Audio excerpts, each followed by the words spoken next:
Hey, I'm on vacation. Every single day, cause I love my...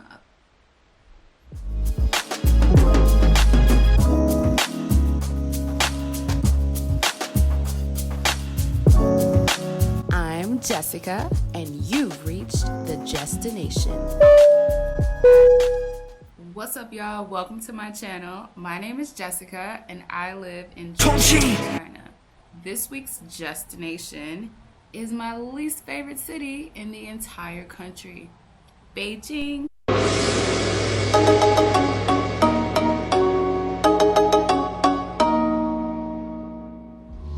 Since traveling out of the country hasn't been an option for those of us living here since early 2020, I like to use my 10 days of PTO during April, right in between two public holidays. Last year, during this time, I had an amazing trip. I flew to Hangzhou, stayed there for a few days, and then I took a slow sleeper train to Dali.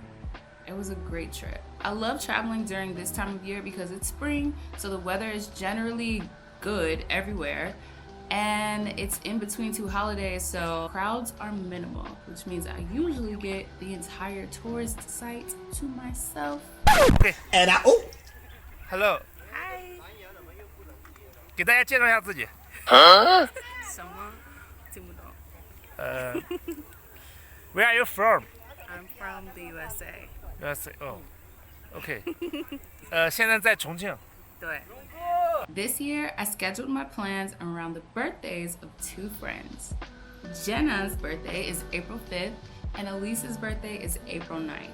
So we loosely came up with this plan for us to meet in one city, have the best time celebrating them and their Aries amazingness. Little did we know, a little who was born here in China traveled all around the world and decided to return to his homeland in March. I'm laughing to keep from crying because this thing just keeps getting worse and worse. So bad, in fact, I'm going to dedicate an entire other video to all of the intricacies of COVID and its impact on China now, because no one is talking about it in mainstream media. Yep, this is how they sleep, guys. And even the people that are semi-close to people here have no idea what's going on. 我靠，这什么情况？这个？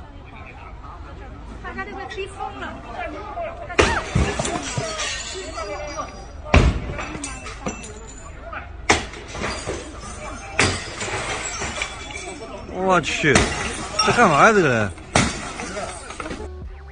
I digress. Jenna happens to be a resident of Shanghai. 回家，回家，回家，回家，回家，回家，回家，回家，回家，回家，回家，回家，回家。 Shanghai is undergoing the largest, the craziest, the most horrific lockdown situation I've ever seen in my life. They've ever seen in their life. None of us have ever seen a lockdown situation like this because we didn't have one in 2020. As I said, I'm gonna talk about that later. Jenna's fine. She's been enjoying her 27 days and counting of lockdown in her apartment with her boyfriend. She's good. He came to stay with her during her quarantine. So cute, so sweet. They're having the best time making gourmet meals and reels like this. C'è la luna, mezza mare, mamma mia, mi maradare. Figli mia, cutterare, mamma mia, pensaccia tu. Sitte d'ogna pisciaolo, ite va, ite viene sempre baccalare del mane bene. Since Jenna was in lockdown indefinitely, I created a plan to go to Beijing to hang out with Elise. I was pretty reluctant. I love Elise, but I hate Beijing. I've been there twice. It was the first city that I landed in when I arrived to this country. I stayed there for 2 weeks. I explored. I hated it. Everything looks the same. Everything was brown. There was nothing green. There was nothing beautiful to look at. Nothing pretty. People were nice. People were actually friendly for the most part. I mean, more friendly than I anticipated.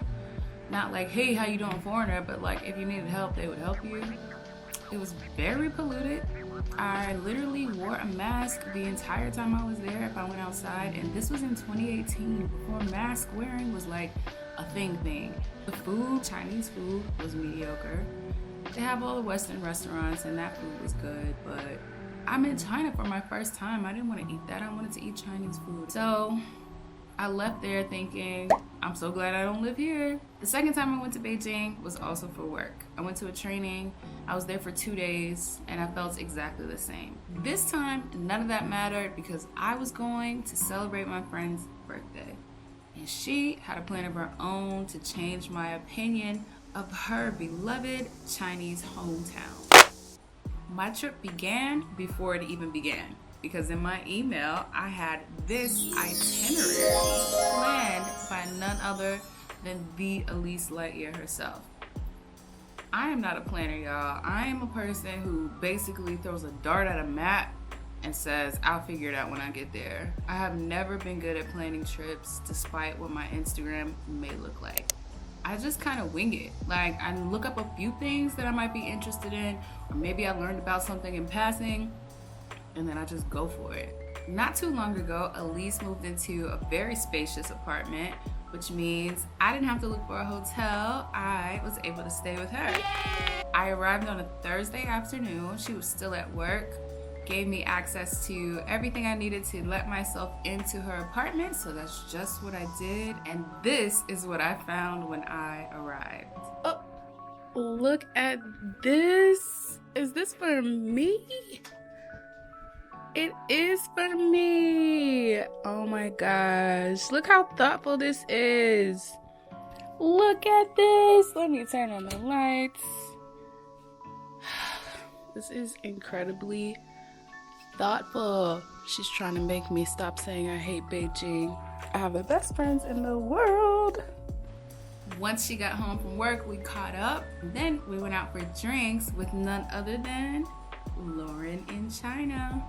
Sorry, there's no good pictures of us. They took me to this extra special, extra secret, sorry I cannot tell you the location, spots that had ladies' night. And all the drinks were free, like no money. Like, we just kept drinking and drinking. We ate, but then we just kept drinking and drinking. So we look like this. First night, 1 point for Beijing. The next day, Elise was off from work. This day's plan was to visit her favorite temples. A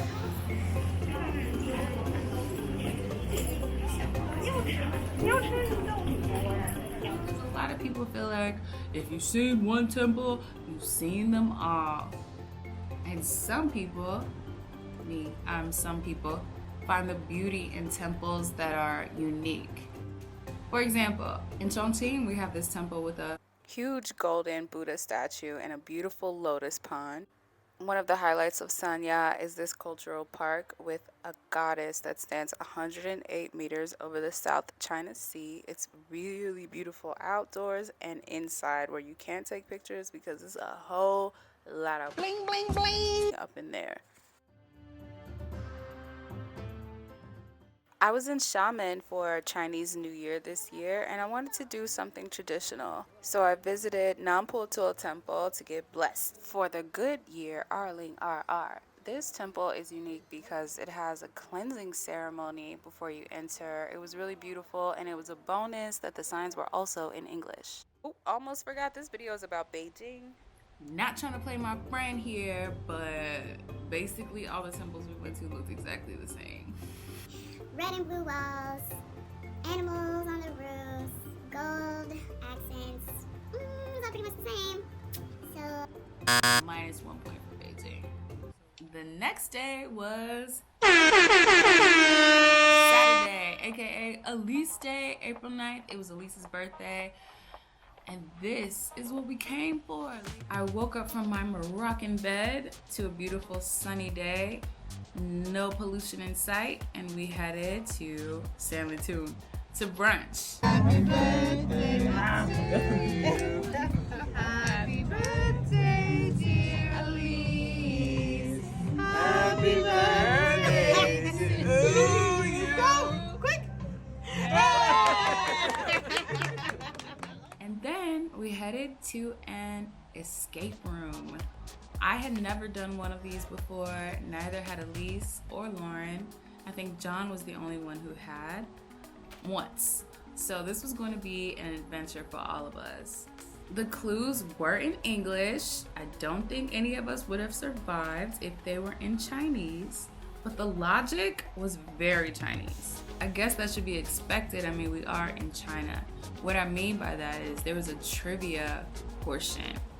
There was like a question about religion and where your soul goes after you die. To me, the first option was like, this is a Western philosophy. And B was like, no, like something stupid. And then C was like, this is an Eastern philosophy. This is how Asians think. And C was the correct answer. So from that point, it was kind of like, all right, put your Chinese brain on, think in Chinese, and then we'll get all the answers right. So Elise ended up in some sort of guillotine situation. The room was smoked out. We had to climb up a ladder. It was so much going on in there. It was actually exhausting. We survived. We made it out of the room with 5 minutes to spare. So after that, we went to get massages and take a nap. 你是哪里人？你能听懂我说话吗？Very good. 我们做是美国人。真好。那你应该交流一下。交流。你给八姐教的。不会，咱不会说英语啊。啊，不会。然后呢，你。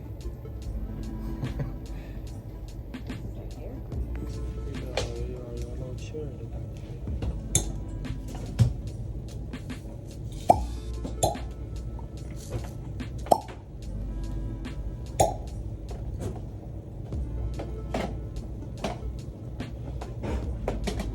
These are huge places. It's like going to a movie theater. Except here, you can also get a massage, take a dip in the hot springs, or listen to your masseuse. I've listened to this clip 1,000 times and I don't know what he said except Tommen, they, I don't know what he said. It's not important. This massage was everything I never knew I needed. I'm not a fan of massages. Only in group settings like this because I get nervous when I'm by myself because, you know, they ask a lot of questions and sometimes they look at you funny. But this place was super professional. They were very sweet. And as you can tell, my guy looked like he was really into this. And I felt amazing after. Harmless curiosity never bothers me. And like I said, they were really professional and talking very softly. 我他们不喜欢存钱，就是喜欢享受。 This is one of the wonderful things about living in China because at 5 p.m., 5 or 6 p.m., get a massage, take a nap, and then proceed with the rest of your evening, which is exactly what we did. Thanks for coming and celebrating. I love you all so much. Yay! So many empty glasses. We're cheering.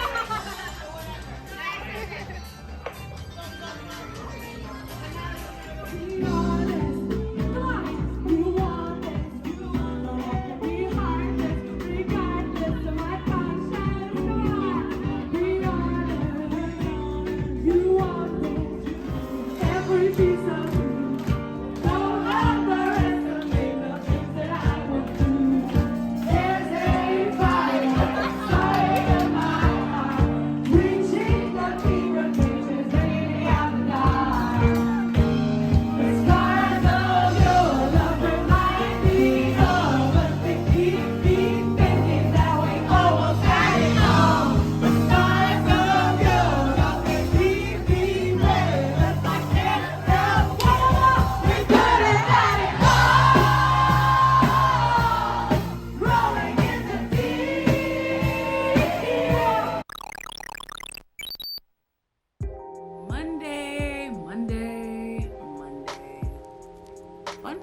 Monday is my favorite day of the week. I used to always be off on Mondays, so I think that has a lot to do with it. I'm not anymore, but I just like Mondays. I was born on a Monday. Anyway, it's like 1 o'clock in the morning. On Monday, we went to reason number 2. I came to Beijing. 1, Elise. 2, I have never been to the Great Wall. 3rd time's charm. Unfortunately, the weather was not cooperative on this day. It was actually sunny the entire time I was there, except for Monday. Despite that, I was still glad that I went. I mean, I do feel like this is something I should have done much earlier in my time here because I just know so many things now and I've seen so much that the wall in all of its greatness was just not as impactful as it would have been if I had seen it in 2018. So, you know. Also, we went to the Mutianyu section of the wall, which is the part with a slide that you may have seen none other than Beyonce Giselle Knowles ride on a long time ago. I knew when I saw that was the section that I wanted to go to first. Well, that didn't happen. We got there very late in the afternoon. The wall closes at like 6 p.m. and we're like trying to get our pictures in and make TikToks and reels or whatever. By the time we got to the point to exit, the slide operation was no more. So we had to take the ski lift back down, which was the same way we came up, which was fine with me. I do think that I should go to the wall again. I should go to a different section, although I would also return to the Mutianyu section because I still want to ride that slide. It looks so fun. And that section is very easy. I didn't feel strained at all. I thought I was gonna be like, let's go!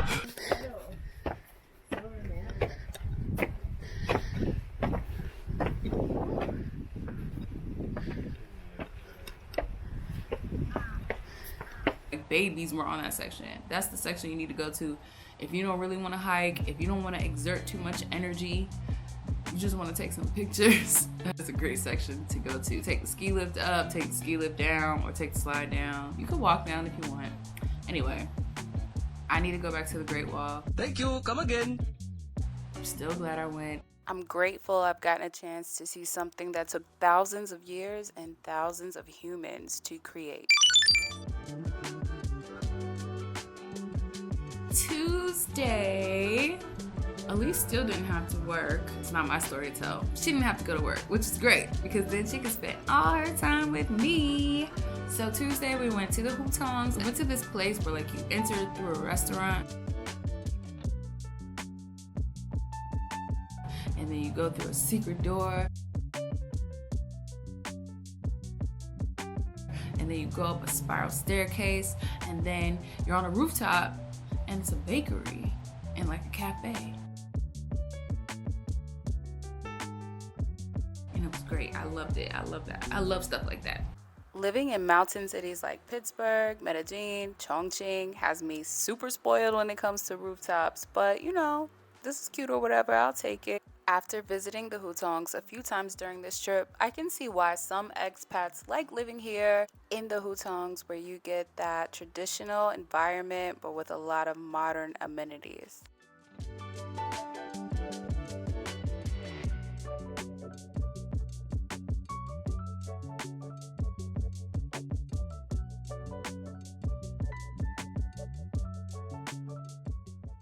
We explored the Hutongs a bit more. And then we went to the Bell Tower, which is another building that looks just like all the other buildings.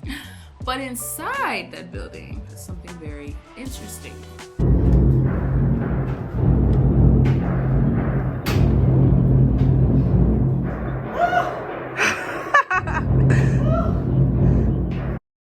I arrived at the top of the staircase just as the ceremony ended. I didn't even get to see one drummer, but I heard it on my journey up. Since we hiked all the way up there, it made sense to see what else was displayed here, and they had this really cool exhibition of timekeeping devices in ancient China. Most of them were different types of incense burners, which was cool. I mean, I burn incense. I never thought about using them as a way to keep time.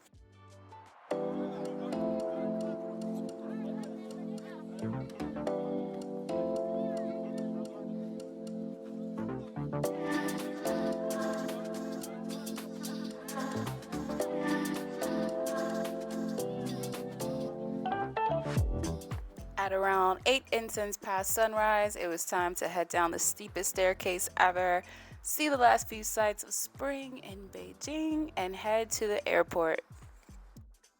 So what's the final score? Was Elise successful in her mission to get me to stop saying I hate Beijing?